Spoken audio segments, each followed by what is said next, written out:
Hey there, YouTube land. So we just got back from the movie store that's here in St. John's. It's closing down, and so we grabbed about $20 worth, 21, I guess, with tax included, because well, budget.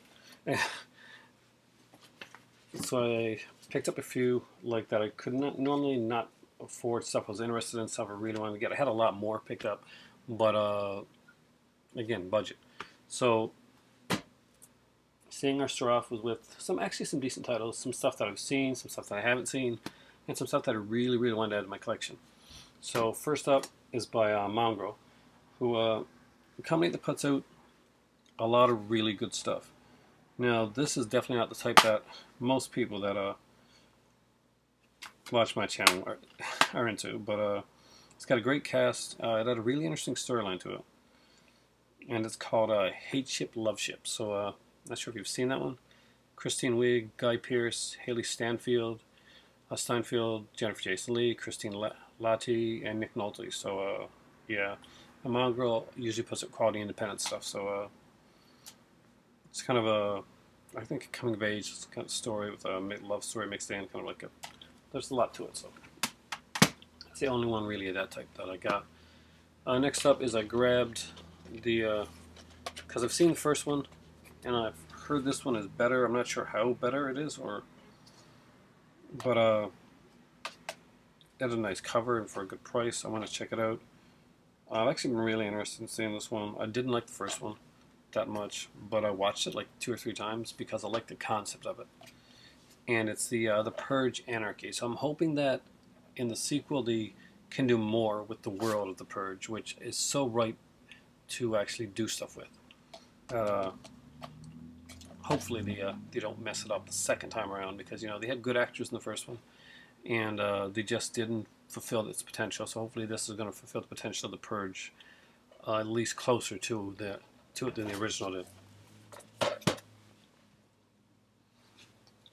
Next up is one from actually, if I'm quite correct, this is actually from one of the people that worked with Rue Morgue magazine, and yeah, right there, Rue Morgue Cinema Presents. So yeah, I guess that should have told me.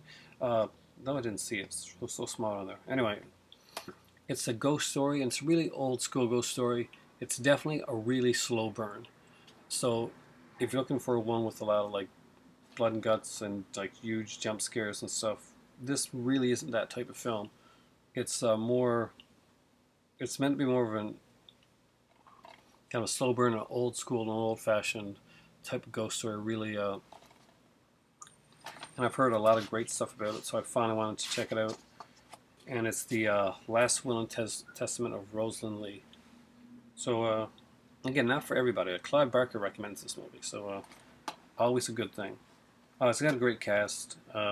Aaron Poole, of course, from The Samaritan. He has to anchor it, and of course it's Vanessa Redgrave. A lot of great actors. This one, I just love the thought of this one. One, it's kind of a comedy, a dark comedy, horror, whatever. A dark comedy. And the guy that's in it, Tyler Labine, was in another great dark comedy about that I can't remember the name of right now. I wonder if it's on the back of here. No, it's not. But anyway, it's got Malin Ackerman in it as well from Watchmen, and it's Cottage Country. Just a very dark comedy, kind of like the Hitchcock would approve of this type of comedy, I think. I'm really excited to see this one because I have the first one on Blu-ray and I've never seen the sequel. I'm hoping it can get up to the quality of the first one. The first one was not at all what I expected. I watched it with my son, and it was just a really kind of fun film. And it was the Last Exorcism. This is the Last Exorcism Part 2. So, does it have the same girl? Ashley Bell's in it. Okay, so yeah, I'm kind of curious to see how this one goes, because the last one ended, well, kind of abruptly. Here's one that I got for a couple reasons. One, it's directed by Mary Herron, who directs American Psycho, which is one of my favorite comedies of all time. This, however, is not. comedy. I don't think this is a mystery, kind of a thriller. And the cast is decent in it, and I love her direction. So it was really interesting to see that. And the cover is creepy as hell. Heck, it's called The Moth Diaries. Every Girl Has Her Secret, and it's I'm not sure if it's like a mystery or a serial killer thing, but looks really cool. Mary Harron's a really good director. After the third part of this series, I was completely turned off from it. But this one here, the second one, was amazingly good film and a lot of fun. And I don't normally like these type of films. I'm not a found footage guy, but VHS 2 was a really good film. I enjoyed it a lot, so it's going to be interesting seeing what the features are like on this. I kind of want to find out where their mindset was when they were doing like the different films. The Alien ones were really, really good. I found them all good in this one here, I think, pretty much. We did a review of this one, actually. We watched, me and my son watched 3 VHS films, but this one here has both the theatrical and rated version. No, unrated theatrical and rated version, so. Next up is one that me and my better half watched together, and really enjoyed, actually. It's kind of a comedy. Would you say it's comedy? Comedy slasher? Comedy slasher? Yeah. Pretty much a comedy musical slasher. So if you've seen the movie, you know exactly what I'm talking about. Minnie Driver has a very tiny part at the beginning. Meatloaf is in this one here, and but the best part of it is, what's his name? And the voice. I can't remember right now, but anyway, there's this comedian that's really good doing like voices, like doing musical numbers, and he does the voice of the killer in this film. And it's a movie called Stage Fright, and it's not the old one, it's kind of the new musical one. Really fun film. It's very fun. It's way more fun than it should be. This, it starts out with a murder, and then it's followed by a cheery musical number about people coming to camp. So, yeah.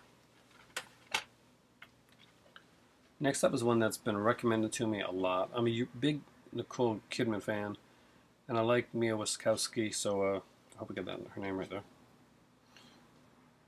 I'm pretty sure she was in... She was in a few films. But she might have been in a couple films that I actually picked up. And Dermot Mulroney's in it, so awesomeness. Stoker. Again, this is one that's been recommended a lot to me, and I haven't seen it, so do not disturb the family. I love this cover, it's amazing. Okay, this one is the only really complete blind buy, but the story was so interesting that I just had to get it. It's another black comedy, and I like dark comedies. And the cover on this was interesting as well too, I gotta say. Again, it was done by ML Pictures. They did a few of these here, and I can't see what it's directed by. I'm saying "and" a lot, and I apologize for that. Okay, it's written, produced, and directed by Ashley Cahill, and it stars Ashley Cahill. That could be not the greatest thing, but I'm going to assume it is. And it's called Charm. New York City has become clean and safe. Something needs to be done. So, last but not least was, if I'd only picked up one, this probably would have been the one I would have picked up. And basically because it's by one of my all-time favorite directors, Brian De Palma. People mentioned this movie and they asked me. I hadn't seen it, so if I don't remember it. But it's more of it's back into like the thriller territory, which Brian De Palma does so well. It stars Rachel McAdams and Noomi Rapace, and it's called Passion. And as soon as I saw the De Palma name on it, I immediately picked it up. So, 2 female executives whose fierce competition to rise up the ranks is about to turn literally cutthroat. So, yeah, I'm really excited about that one. So, for about 21 with taxes in, I grabbed 11 films. So So these are going to have to do me for a while. These are my films. It's going to be my film watching for a while right now. I'm not sure which one I'm going to watch first. I really want to see Passion, but I like the comedy ones. So Cottage Country sounds really interesting. Tyler Labine, of course, love his stuff. And I can say there's one here that I'm really not interested in seeing, which is really different for me. And VHS 2 I want to own because I want to see the features and stuff on it. But I've already seen VHS 2, so that won't be the first one to watch. But and I've seen Stage Fright, but again, Stage Fright I can watch anytime. I watched Stage Fright like 3 or 4 times now. Watched with my better half, watched with my son afterwards, and I watched it on my own. So that's one I'm actually really glad to have. It's very much aligned to Rocky Horror Picture Show type of thing. So here's the big thing that you normally do. 11 titles. Let me know what you think of these. If you've seen any of these, if any of them are good, if you think some of them are crappy, whatever. Yeah, what your thoughts on these films are. That's my pickups for this time around. And where my handicap thing here. I'm tired. I'm babbling. I'm going to get something to eat. Have a great day. My better half is home, so it makes my day just so much better. Have a great evening. And for me right now, it's time for tea and the giant lobster head. I think he's just waking up. Have a good one.